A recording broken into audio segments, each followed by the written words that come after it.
Major funding for Frontline is provided by the Corporation for Public Broadcasting.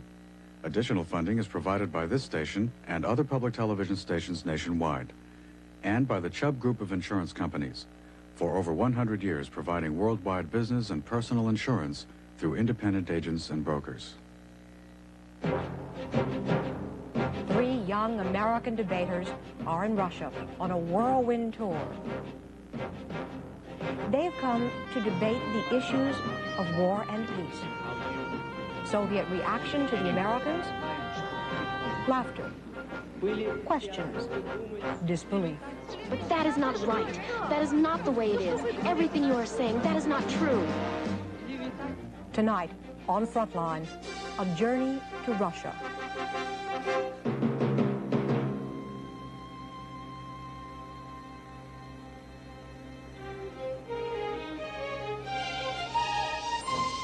From the network of public television stations, a presentation of KCTS Seattle, WNET New York, WPBT Miami, WTVS Detroit, and WGBH Boston. This is Frontline with Jessica Savage. If one of us wanted to travel around the Soviet Union, see its small communities beyond the major cities, ride its roads and railways, talk freely with its people, it'd be almost impossible. Although we permit Soviet visitors to experience almost every facet of our open culture, the Soviet society is closed, and it is becoming even more so. Just last Friday, the Soviet government announced a new regulation requiring American news organizations to show all film and videotape to Soviet authorities before it can be shipped out of the country. Tonight, a film made before that regulation was announced. 3 young Americans, students of Soviet culture and history, journey to Russia to debate their Soviet counterparts. They debate in Russian, yet although they speak the same language, they find it hard to communicate differing ideas and ideals. They're unprepared for the reaction of the Soviet audiences. The Americans raised the familiar issues, Afghanistan, Poland, and Soviet adherence to the human rights agreement called the Helsinki Accords. But this debate goes far beyond specifics, for those confrontations provide a rare glimpse of how we view the Soviets and how they in turn see us. This film is called A Journey to Russia. It's produced and directed by Wayne Ewing for Frontline. This is their version of Park Avenue. Notice the tall buildings. There's a disco in there. There's a disco, yeah. And here's Dom Knigi, which is where you buy all your posters over there. Here's some really good good stores, really good restaurants here. Well, you know. Good Soviet restaurants. Yeah. Oh, I checked to see what was at the Bolshoi Theater, and the calendar that they have posted only goes up to the 20th.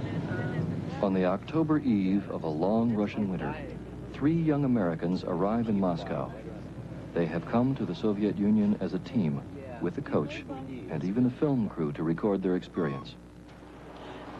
Margaret Ann Niles, from Portland, Oregon, is a graduate of Harvard. John Tokalish comes from a small town in New Jersey and is an aide to Senator Daniel Moynihan. No, yeah, they had one, and it was... Bill Skundrich was born in Pittsburgh and specialized in Russian studies at the University of Pittsburgh.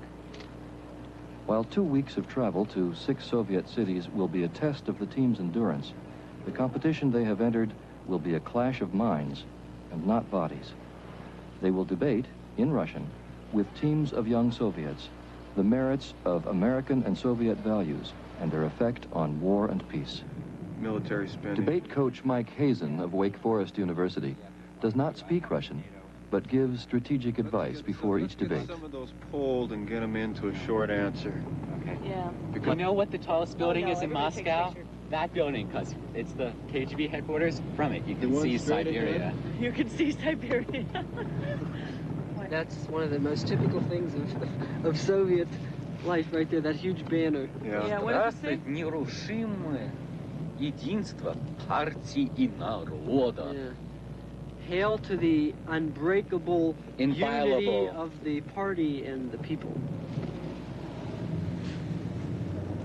This select group of Soviet medical students is awaiting a rare experience in a closed society, a chance to hear an uncensored but not unchallenged American point of view. This is Margaret's fourth trip to the Soviet Union. She has studied in Leningrad and traveled throughout Russia. But after 3 years at Stanford Law School, her Russian's a bit rusty. Bill's Russian is so perfect that he's often mistaken for a Soviet. But once he speaks about politics, there is no doubt where he comes from. The son of Czech immigrants and a member of the Russian Orthodox Church, Bill maintains close ties with the Russian emigre community in Pittsburgh. John has also been to the Soviet Union before. He studied Russian at the Pushkin Institute in Moscow. These discussions have been held for 10 years by the Speech Communications Association of the U.S. and the Student Council of the USSR. The Soviet opponents will change with each debate. Some, like these, will be students, but many will be teachers. The debates will always be held before packed university audiences, with never enough room for all who would like to listen. The topic will remain the same: war and peace. The goal? Peace through mutual understanding. Hello. In the United States, personal liberties have always reigned supreme. In our Declaration of Independence, we are guaranteed the right to life, liberty, and the pursuit of happiness. I believe that the exchange of opinions, such as this discussion, has a great significance and could very well play an important role in our mutual understanding, thanks to our personal contacts. The test of war and peace in the value systems of a society is behavior and not government propaganda. Throughout human history, many of the worst atrocities have been perpetrated in the name of the highest ideals. Many revolutions which had at their base very noble ideas and ideals dissolved into torrents of blood. This is especially true of the Russian Revolution.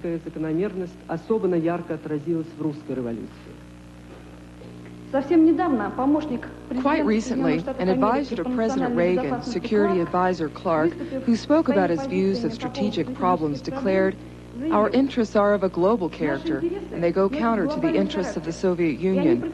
Our strategy should consist of using armed force to attain concrete strategic goals, and to do it quickly, and to do it under circumstances that would be favorable to the United States and our allies." Well, what can I say about this? This is substantiation not merely of a political slogan, but it lies at the base of the foreign policy of one of the largest and most powerful nations of the world. For it is within the confines of this policy that new forms of weapons have been devised. Cruise missiles, new forms of chemical weapons, and war apparatus for use in space are being worked out. And at the same time, medium-range missiles are being placed in Europe. I don't want to be put in a position of defending the arms race, because this position, of course, can't be defended. But I would like to say that Soviet troops in Europe are twice as numerous as the troops of the United States, and that sometimes the United States of America thinks that it will rectify this situation by means of new American technology. And this is why things such as cruise missiles appear and so forth. John, you are not entirely correct. First of all, the number of Soviet troops in Europe is twice that of the United States because we ourselves are located in Europe, and it is only natural that our troops are located on our territory. Secondly, you are correct in saying that American troops are located in Europe, whereas Soviet troops, I don't know. Is there even one soldier, I mean a soldier, on American territory? Do you think so?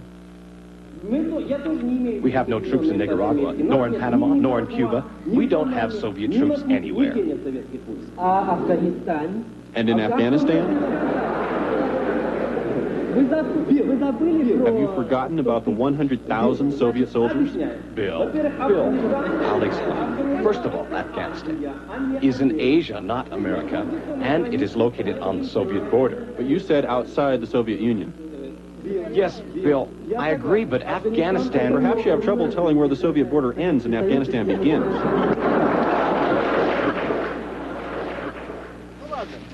Well, I thought they handled that quite well, actually. Goodbye. I thought it went very well. I really did. Yeah, I was stumbling over my words there. I was so embarrassed. When am I going to learn to speak Russian? Here. I felt really good. I mean, they understand. The Russians like a good fight. They really do. But we do. We And they got some good understand ones it, in there. and as long as you keep it off of, personalities, it will be interesting to see all of the reactions as far as our discussions of invasions of Afghanistan. Yeah, I was watching closely. In the republics. Yeah. I mean, like especially in Thailand, in Estonia, where the people really have difficulties with that, and I mean that will be interesting to monitor their reaction to that. It must be interesting in Baku because they're closer to it too. I mean, their bitterness is still very much alive. Less than 24 hours since arriving in Russia, the team leaves Moscow, wondering how Bill's hard line on Afghanistan will be received only 700 miles from the Afghan border. They're on their way to Baku, an ancient city on the Caspian Sea. But what was promised to be an easy trip turned into a 16-hour nightmare when Aeroflot, the Soviet airline, detoured to Armenia, reportedly for bad weather. We were forbidden to film, and with no food or water, left stranded overnight in an old airline terminal. The team finally arrives in Baku after a sleepless night to a warm greeting from Misha, the student council host. Well, at least you had the opportunity to see another city. Yerevan. Okay, let's take a seat.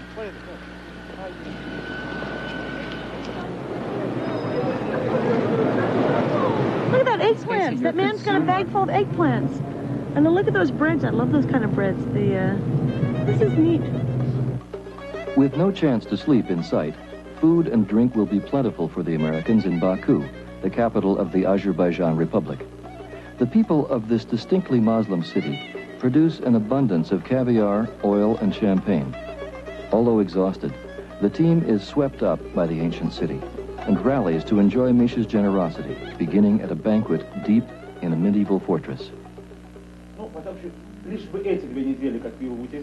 Let us hope that in these 2 weeks you will spend in our country, that the most terrible stone caves you will find in Russia will be these. So, if you have no objections, I would like to raise my glass to those who are at home, for your loved ones and for your relatives, and I hope that they will not worry about you.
Dawn on the Caspian comes too soon for the Americans after a late night at Baku's Palace of Pleasure.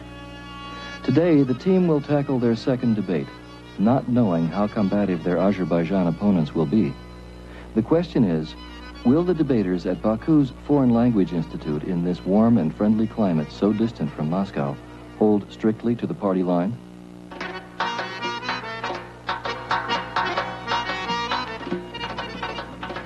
It's true that in the West, a lot of noise has been raised about the events in Poland, even though every year martial law is declared in many developing and capitalist countries. Martial law existed for a long time in Greece. Now there is martial law in Turkey. Why is it that the government of the United States treats this problem rather two-sidedly? I personally don't treat this matter two-sidedly.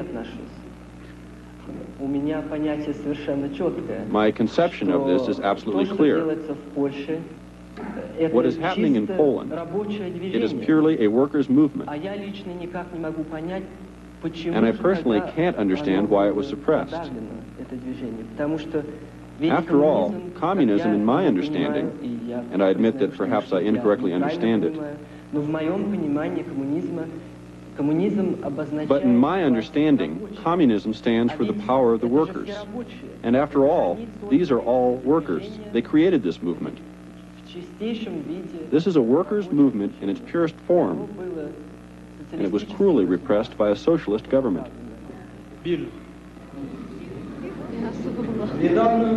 Recently, I came across some statistics which shocked me.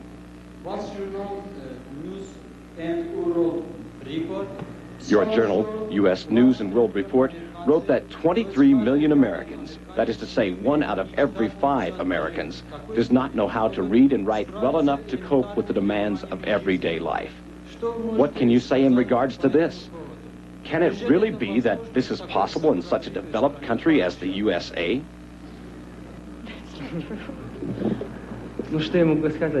Well, what can I say? I can simply say that it's not true. I mean, look how many Americans we have with us here today. According to those figures, one of us would have to be illiterate. Perhaps you're saying I'm the one. I don't know.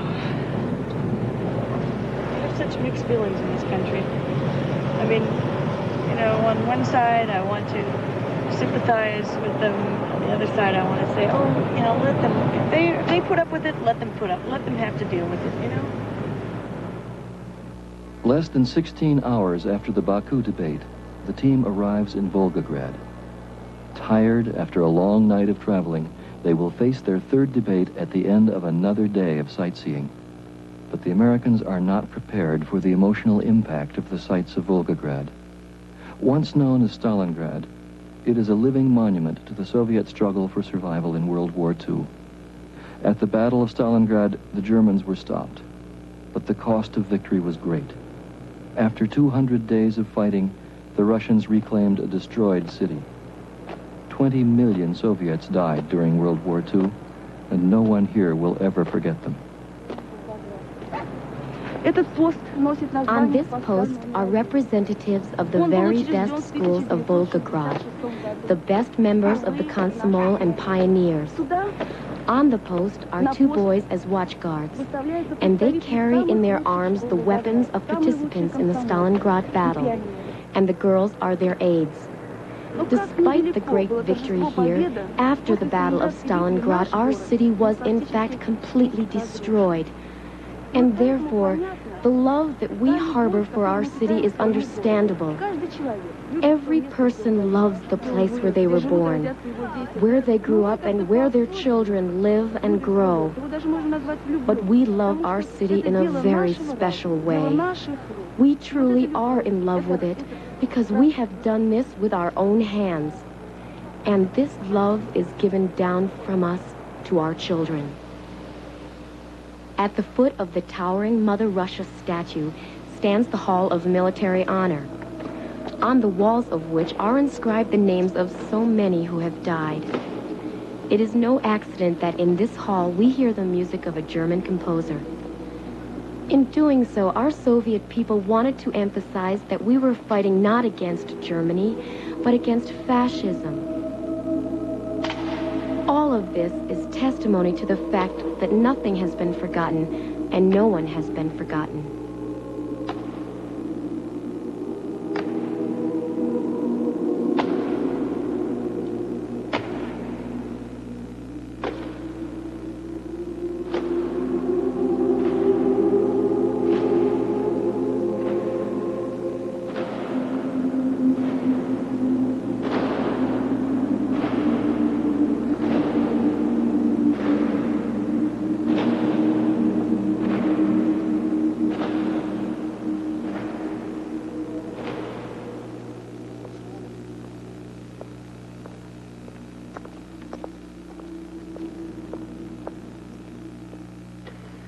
I don't know, it really hit me to see all the names. I don't know why, because it just suddenly made me realize, these are real people. I think I want to mention something like that in my speech. These are the people, if anybody, who are not going to buy any of our... Yeah. They're not... I'm not even going to mention... They know what war was, I don't think I'm going to mention Stalin today. Oh, you don't know? Well, I don't know. I don't know. Through all these monuments that we saw today, we can see that these people really, really don't want war, that they want peace. They know better than us the horrors of war. So I don't think we should stand there and try to teach them about the need for peace, because they understand it. And yet, nonetheless, this threat of war does exist. And why? It's because we fear each other, and we fear each other because we don't trust each other. And why don't we trust each other? Because it goes of the values and because of violations of the Helsinki Agreement, because of Stalinism and their inability to stop us. That's exactly right. Yeah. What we need to do is try to bridge the gap of misunderstanding. And the only way we can bridge that gap is if we talk about the things that separate us. Can you put that in? See, the thing is, I can't write this out. It cannot be read. Yeah. It is impossible for this to be read, or else this has to be said directly to the heart. Мы, США, We in the USA know that the Battle of Stalingrad was a turning point in World War II. We know, or we can try to understand, how you suffered, how you fought, and how you, perhaps more than anyone, know the horrors of war. We don't have to convince you that we need peace. You, of course, already know this only too well. But we must, during such debates, try to understand each other and try to see each other's point of view. The young Soviet regime proclaimed its love for peace. However, the number of executions since Lenin seized power is many times greater than the number during the last 50 years of Tsarist rule. The terrible tragedy of the rule of Stalin, under which millions of innocent Soviet citizens met their end at the hands of their own government, indicates that the historical tradition of rule by coercion of the Tartars and the Tsars has not disappeared even in the Soviet period. And it highlights the impotence of the Soviet people before their government. In Helsinki watch groups throughout the Soviet Union, there had been more than 70 people. Today, more than 40 of them are in prison or internal exile. The combined total of their sentences is 220 years of internment and 125 years of exile. Over the course of its existence, the Moscow-Helsinki Watch Group published 194 documents dealing with violations by Soviet authorities of the Helsinki Agreement.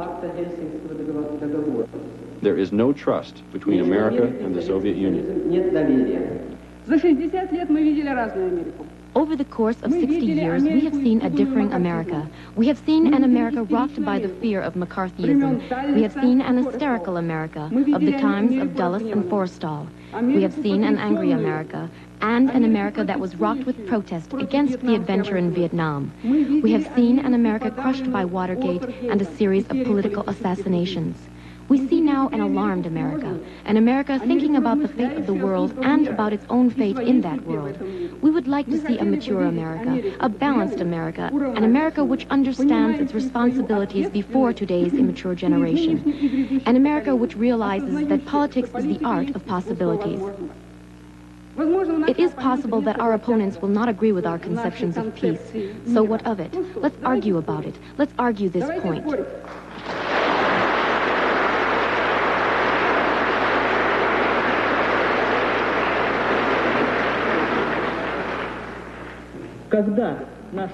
When has our government ever violated an agreement? I've already told you about these violations of the Helsinki Accords. What concretely are you referring to?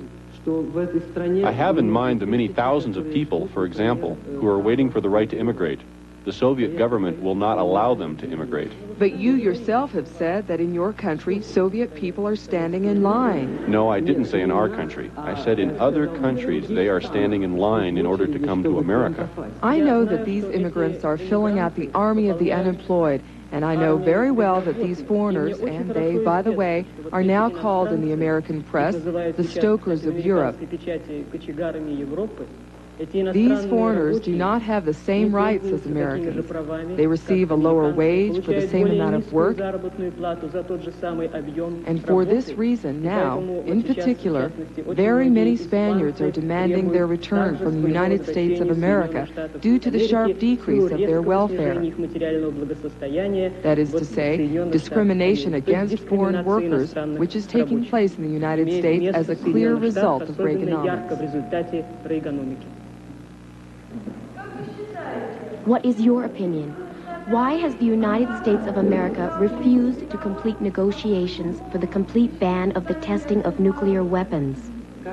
As you know, in America, in the American Senate, when talks were being held on SALT II, before the invasion by Soviet troops into Afghanistan,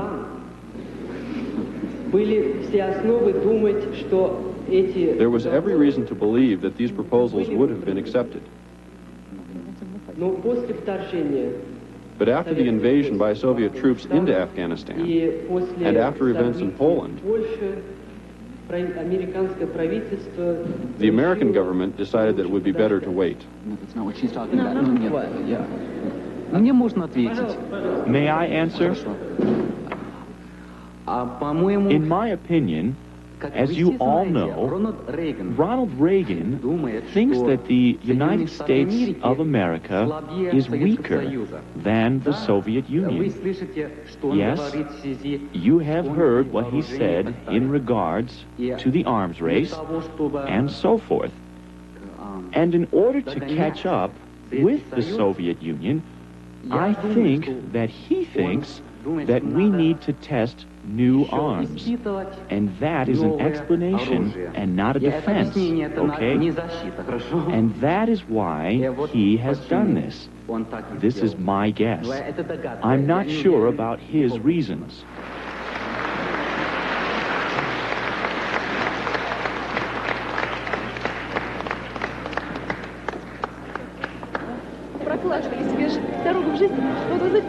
Do you really believe what you said? Of course I believe it. What you were saying about us, it sounded nightmarish to us. It was awful and funny. It sounded so wild, so crazy. It was all so strange. We couldn't believe it. You shouldn't take this as a personal attack. It was all in the line of our debate. But in our point of view, it is correct. It is very difficult to understand why you signed these agreements. And then, as I said, it wasn't we who were saying this, but the Helsinki watch groups in Moscow and Odessa. Why, for example, was Sakharov exiled? Why was Solzhenitsyn exiled? This is very difficult to understand because there is no such thing in the United States. But that is not right. That is not the way it is. Everything you are saying, that is not true. But what about Sakharov, who has done so much for the Soviet Union? Why is it that all of a sudden he has become a slanderer of the state? Why is it that all his life he devoted all his efforts to help the Soviet government, and then all of a sudden, for no apparent reason, he becomes a traitor? Well, yes, what you are talking about, we know that we have had some shortcomings. What was it that incited him to become a traitor when all his life he gave to...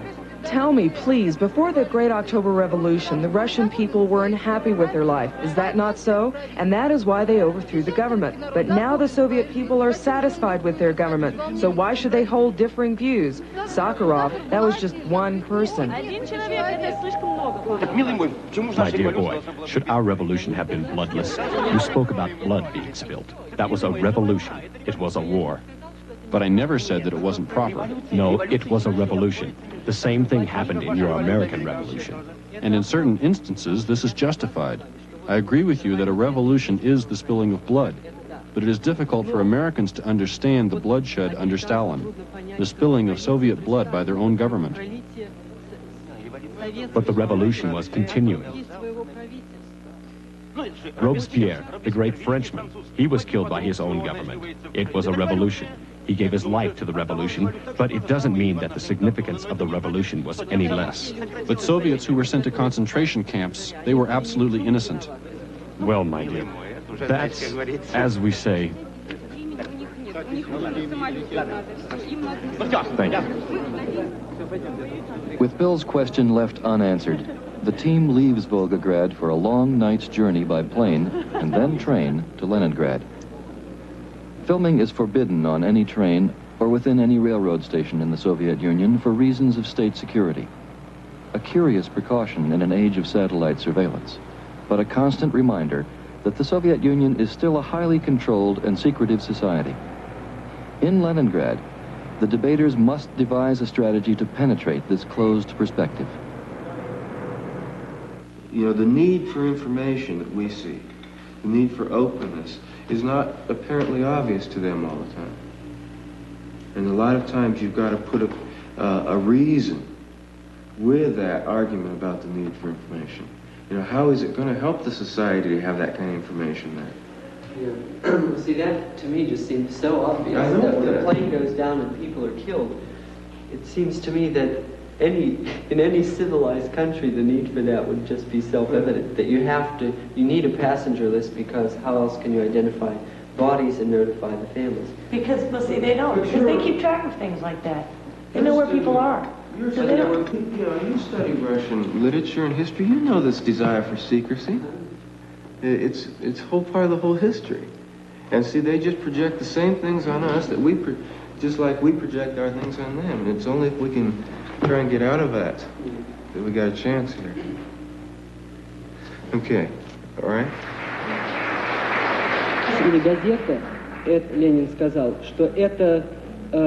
The press, or newspapers, Lenin said, is an arm of propaganda and agitation. But what disturbs me in this quote is, he doesn't speak about the most important thing.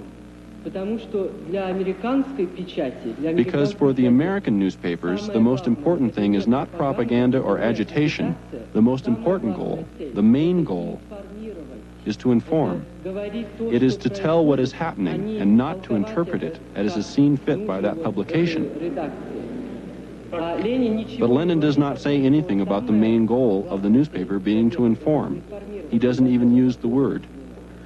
The thing is that the bourgeois American media begins from birth to get its readers used to the idea that the Soviet Union is in essence an aggressive country, and that the Soviet Union is merely waiting for the right opportunity to attack the United States. It often reaches a point of paradox. Recently, I read an issue of the U.S. News and World Report from September 20th. And this article talked about a special part of the American Armed Forces, which is based in California at Fort Irving. They were dressed in Soviet uniforms and armed with Soviet weapons, and they were asked to play the role of the Soviet aggressor in American military maneuvers. Naturally, after reading such an article, many may begin to think that the Soviet Union is, in fact, getting ready to attack the United States. I would like to know, how can you talk about the American mass media? After all, we don't have just one organ of the press. There are conservative journals. There are journals which are very friendly towards the Soviet Union in general. I simply don't understand how you can make such a generalization. I will try to answer your question. When I was introduced, you were told that I am a teacher of the Russian language to foreigners. In particular, I work with students from the United States. And once we were having a discussion about how the Soviet Union is portrayed in the American mass media and how America is portrayed in the mass media of the Soviet Union. The American students tried to prove to me precisely what you are saying in your question, and I asked them to document this. They brought to me all the American publications for the past month they could find in Leningrad, a whole stack. From among those publications, there were approximately 40 articles about the Soviet Union. We looked through them together. There was not one article that had even one positive thing to say about the Soviet Union. Not anything positive. Then we looked at the Soviet press for the same period. the essential Soviet papers, and we found several articles which spoke about the achievements of the American people culturally and economically. Please, show us these articles. They have asked for examples. Please, let me show them. Here is the newspaper Pravda from October 15th. In Washington, the creation of an anti-military coalition has been announced against the nuclear threat. It is comprised of many American peace supporters. And as we can see in this small column, there is positive information about the anti-military movement and its participants. And we can read from a fresh newspaper. Here, you can look at it.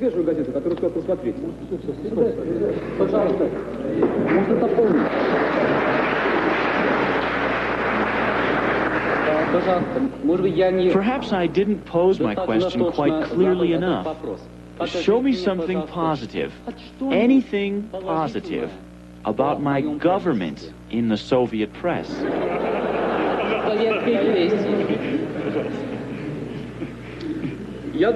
I think that from the speeches of our three American colleagues, there was one main thought. We know that the American people are for peace, but we have such a government. If it is difficult for you to find something positive in the actions of your government, it is even more difficult for us.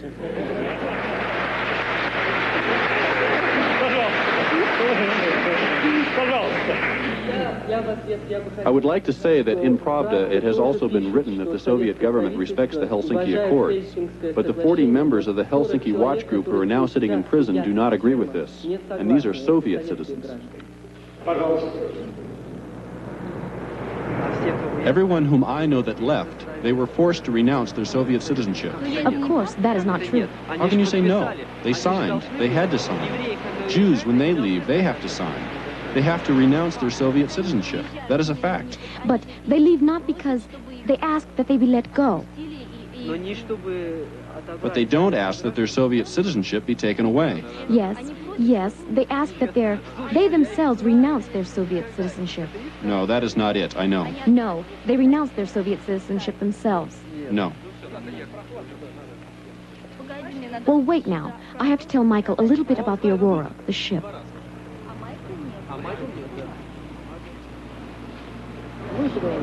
It's a shame that they can't leave and then come back the way you can in so many other countries. From other countries, you can leave, you can go live in another country for a while and come back, and it's not considered any sort of a crime.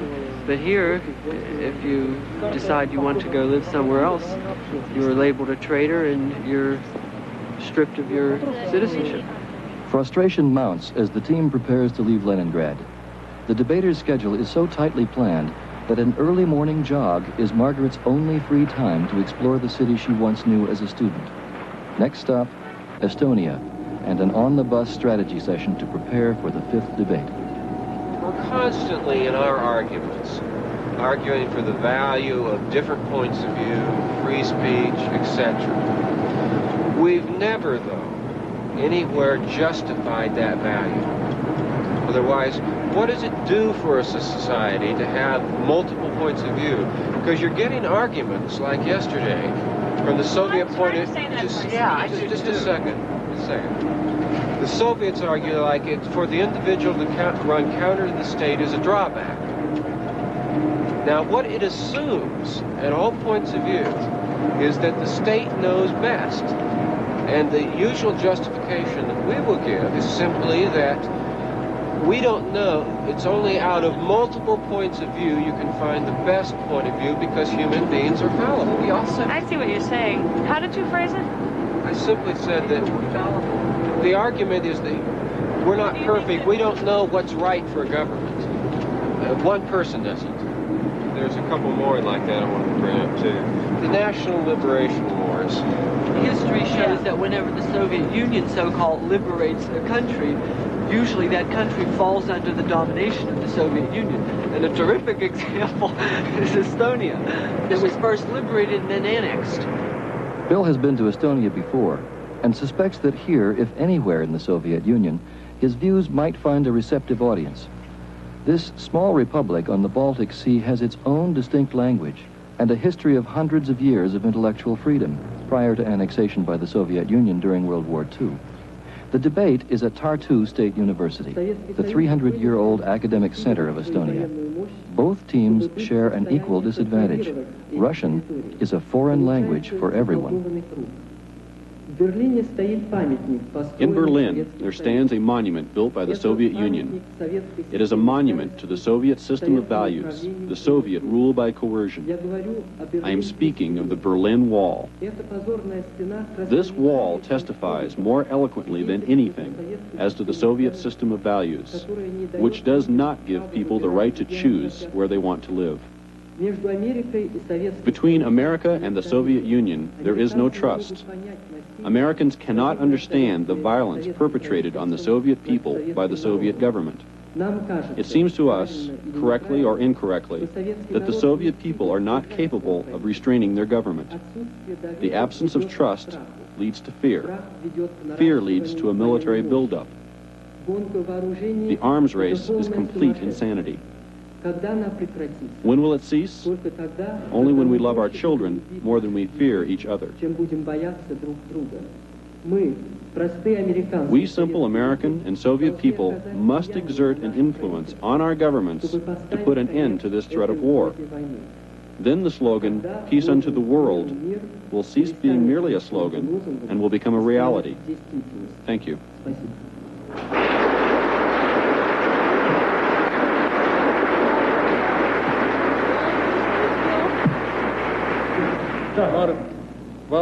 I am a student of geography. I would like to ask the American team. The remark of Alexander Haig was pointed out here. He said that there are things that are more important than world peace, than peace throughout the world. What do you think? What did he mean by this? Well, I don't know what Haig had in mind. But what is your opinion? For me, for example, there is something more important than peace, and that is freedom. If I can't live the way I want to, if I am not free to say what I want and write and read and discuss things freely with others, then I would struggle against anyone who wants to take this freedom away from me. The team revels in the positive Estonian response, but John and Margaret, feeling sympathy for kindred spirits, chide Bill for not moderating his standard attack on the Soviet system. I mean, you were They can stick out on those four people who were the nicest people we dealt with. I mean, they asked us they were a sympathetic audience. They were yeah, but it's still not. But it's not fair to our opponents. Them. Well, I don't know. I was probably saying many of the things that they would like to have said. Yeah, but then they obviously, have to, or they wouldn't have. Yeah, but they have to respond. The trouble, they have to defend it. But it's just like we don't have to defend everything that our government does. So they. But they do. But they do. The difference. What are we having now? We're having a TV. We probably said some things there that they've been dying for 30 years to say. Well, Bill, somebody stopped me out in the hall and said, tell Bill William Skundrich that when he becomes president, to come back to Tartu. Okay.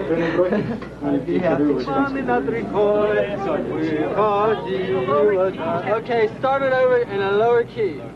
Lower key. Яблони и груши поплыли туманы над рекой. Выходила на берег Катюша, на высокий берег на крутой. Выходила на берег Катюша, на высокий берег на крутой. Выходила, песню заводила, родного сизого орла. Про того, которого любила, про того, чьи письма берегла.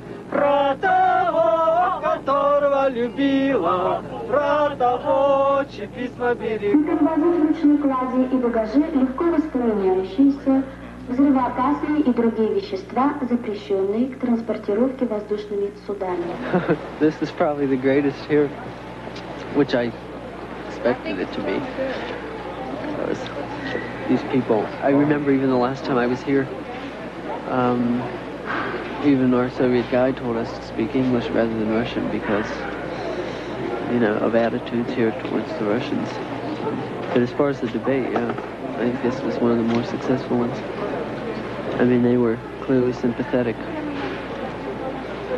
I think we'll face something very different in Kiev.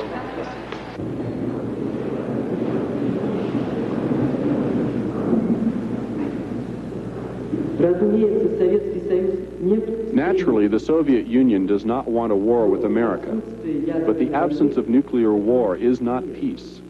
When Soviet leaders and newspapers repeat constantly that the ideological struggle shall continue, it is hard for us to believe that what they have in mind are philosophical debates and not all sorts of subversive activity. Soviet leaders openly declare that they will always support wars of liberation. For us, this incitement to war is nothing more than a euphemism for Soviet domination. At the same time, the Soviet Union constantly talks about its efforts for peace. But such rhetoric would be more convincing if at the present time the Soviet Union was not flooding the Yemens with arms, or was not supporting the takeover of Indochina by Vietnam, or if there were not approximately 100,000 Soviet soldiers in Afghanistan, where, even according to the most modest estimates, Soviet bombardment, mines, and poisonous gases have killed nearly 1 million peaceful citizens, simply because they did not submit to their invaders.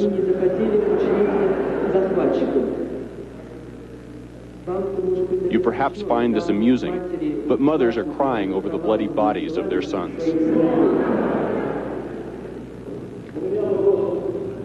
My question is for Skundrich. He just spoke about, he continuously asserts, this is the second time already that he has said that during the Stalinist repression, millions of people died.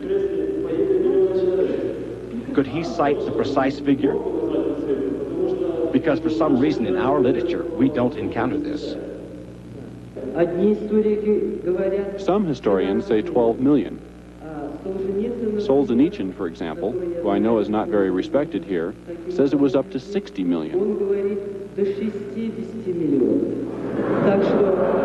So it really depends on the sources. But you know, we always have a problem when it comes to statistics, because as you have seen, our respected colleagues in their speeches often cited statistics which they got from American sources, American newspapers, American journals. But this is harder for us, because even though we have Soviet journals and Soviet newspapers, we don't have the statistics, because in your newspapers they simply don't write the statistics, so therefore we simply can't cite them. I will perhaps be immodest, but I would like for you, upon your return to America, to ask this question in the South Bronx of New York, where there are 800,000 unemployed and disposed people living. A region which has been declared a national disaster area in the United States of America. An area which, if I can state it this way, looks like Kiev in 1943, where there are destroyed buildings and children who are running among the bricks. Pose this question to those people, and then take them to 52nd Street and the Avenue of the Americas, to the Playboy Club, and let those people that you take there discuss this question with members of that club. And let them recall the Declaration of Independence of the United States of America, in which it is stated, let them recall that all people are born equal before God. They have the right to life, liberty, and the pursuit of happiness. Yet, every 10th man in America is unemployed. We know about this. Remember, give the Pittsburgh delivery. I mean, you don't have to be angry, but don't be... I don't think I was apologetic. Not apologetic, no. I think that my reaction, I was just laughing at them because of their pat response. Because, you know, you just knew how they were going to react. There's a really predictable audience. That is just quite something in the snow. The team returns to Moscow, fueled only by the knowledge that their odyssey will be over after the last debate at Moscow State University. Well, here is the beginning of the end.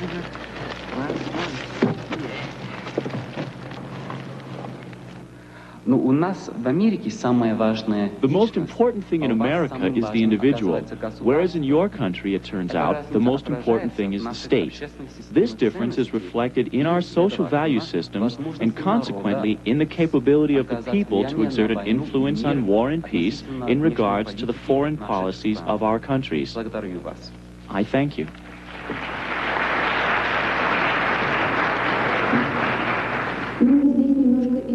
Here it should be said that our two sides have a somewhat different approach. The thing is, as John has said many times, the American people often find it necessary to protest against their government. And we can only pity them that the American people do not have the kind of government which they can completely trust and which would answer for their interests. And in as far as the Soviet Union is concerned, then I, as a simple Soviet citizen, can tell you that the Soviet people, Soviet citizens, have no need to criticize their government because we trust it. You have spoken about our military strategies, and you said that, supposedly, your country has no such strategies. I would like to know, how do you know that you don't have any similar strategies? Because where are your war strategies ever published? Where are your military expenditures ever published? We have the opportunity to express our own opinions and our attitudes towards policies of the press, and therefore, our strategies are a strategy towards peace. This, in my opinion, is known everywhere. And the strategies which have been openly declared by the American administration naturally cannot go without arousing the indignation of the American people themselves, because, in my opinion, it would simply be madness to support a government which puts forth the concepts of first nuclear strike or a limited nuclear war.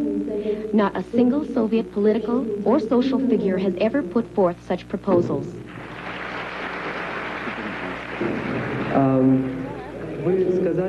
You have said that war propaganda is prohibited by law in the Soviet Union. But apparently military actions are not prohibited inasmuch as you are now fighting in Afghanistan. So my question is the following. What good is such a law if it doesn't inhibit military action?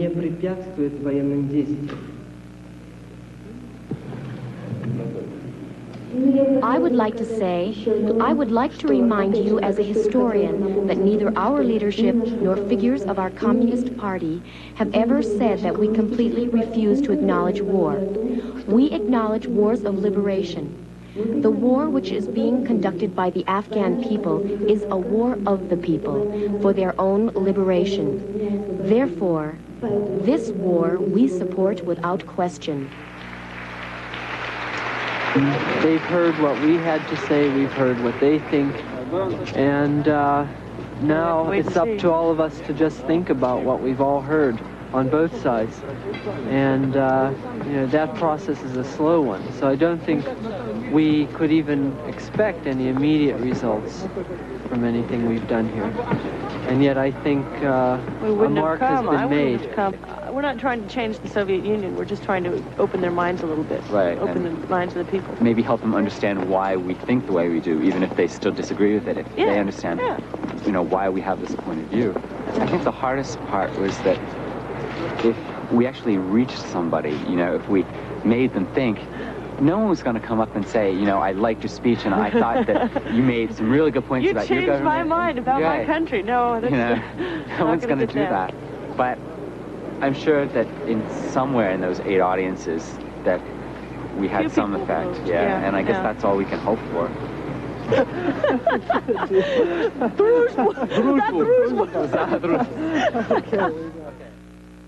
That final handshake, the word, družba, it means friendship. But friendship must come from understanding. Maybe it's easier for the Soviets to learn about us, being an open society, but how much of an effort are we really making to learn about them? Severe budget cuts by government and foundations have affected virtually all Soviet studies programs. Take language. Enrollment in Russian language courses has declined by more than 1/3 in the past 10 years. Classical Latin is now more popular than Russian on college campuses. And by contrast, it's almost routine for English to be taught in Soviet high schools.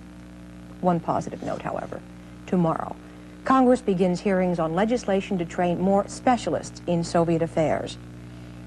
It may not seem like much, but as Bill Skundrich, the student from Pittsburgh, said at the close of his Russian journey, the process of understanding is a slow one, but perhaps we've made a start. Next week on Frontline, the story of a remarkable woman. Her name is Daisy. You will never forget Daisy. Are looks important to men or aren't they? Yes, definitely. So when you see 5 women, 10 women, the first impression is what makes you select them, isn't it? Yes. Before you open the package, you look at the wrapping, don't you? Yes. Daisy is getting older. Like thousands of others, she is thinking of having cosmetic surgery. She is asking, how much does attractiveness matter in our society, especially for a woman? Look, marriages come and go. Everyone knows children come and go. Money comes and goes. Careers come and go. The only thing you're stuck with is yourself. The program is called Daisy, Story of a Facelift. It is next week on Frontline. I'm Jessica Sevens.